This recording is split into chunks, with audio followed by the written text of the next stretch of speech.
এটা হলো ধান মাড়াইয়ের মেশিন।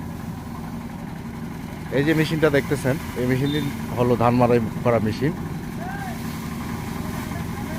এটি ধান গম মাড়াইয়ের মেশিন। আসলে আগে মানুষ যে পিঁড়িতে ধান বাড়ি দিয়ে ঝরিয়ে নিত, আর কালের পরিবর্তনে এখন কিন্তু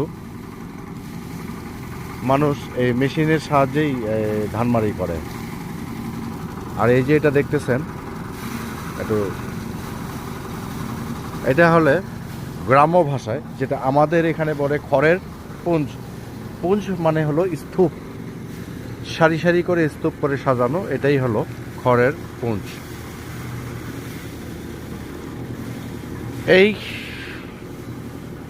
বড় আমন 2 মৌসুমেই কিন্তু এই মেশিন দিয়ে ধান মাড়াই করা হয়। এখন আমন মৌসুম, এই আমন মৌসুমে আপনারা যেটা দেখতেছেন এভাবে ধান মাড়াই করে কৃষকরা, তার সঙ্গে এভাবেই স্তূপ করে রাখে খড়ের সেই গাদাগুলোকে বা খড়গুলোকে সেই স্তূপ করে রাখে।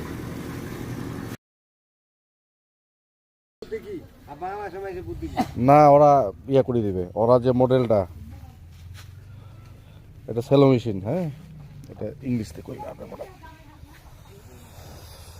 আর এই যে সিস্টেমগুলা ওরা দেখিবে এখন অটোমেটিক, ওরা দেখি এটা আরো কম দামে বানাচ্ছে, আর কম দামে বানাইতে পারবে না। এটা যে কম দাম বানাইছে, হ্যাঁ, এরা যে রড দিয়ে তৈরি করেছে, এটা আর কম দামে বানানো সম্ভব না।